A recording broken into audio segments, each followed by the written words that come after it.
In part 1 of this topic, how to make your catfish grow bigger, I discussed proper stocking management. If you haven't watched part 1 of this video, you can check the video in my profile. So today I will talk about part 2 of this video, which is water management practices. Water management practices. The first flooding or filling should be done very carefully and slowly, and each filling after draining must be done slowly, especially if the walls are dry, to avoid slumping and sliding of walls as a result of uneven wetting. Draining is done at the end of the period for which the fish are grown to harvest fish. This should be slow also to prevent damage to pond walls and also to avoid fish being lost in the mud. Ponds should never be filled to the level of the walls.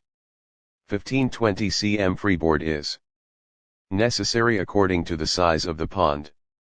The freeboard is the distance between the top of the wall and the water level in ponds. Overflows in ponds should be prevented. Since water is the main abode of fish, it serves various functions, which also include providing dissolved oxygen necessary for respiration, supply of food, as well as serving as a medium for reproduction, and water discharge.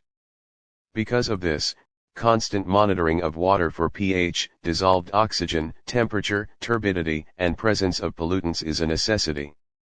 Water with a pH value of 6.58.0 is regarded as normal for fish culture, while dissolved oxygen of 48 mg/liter is necessary. To know the state of water, a spit into a pond with low dissolved oxygen will take almost 5 minutes or more before the saliva foam disappears.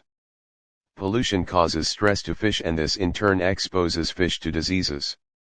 Avoid leaving some fish in little volumes of water in ponds so that predators will not easily consume them.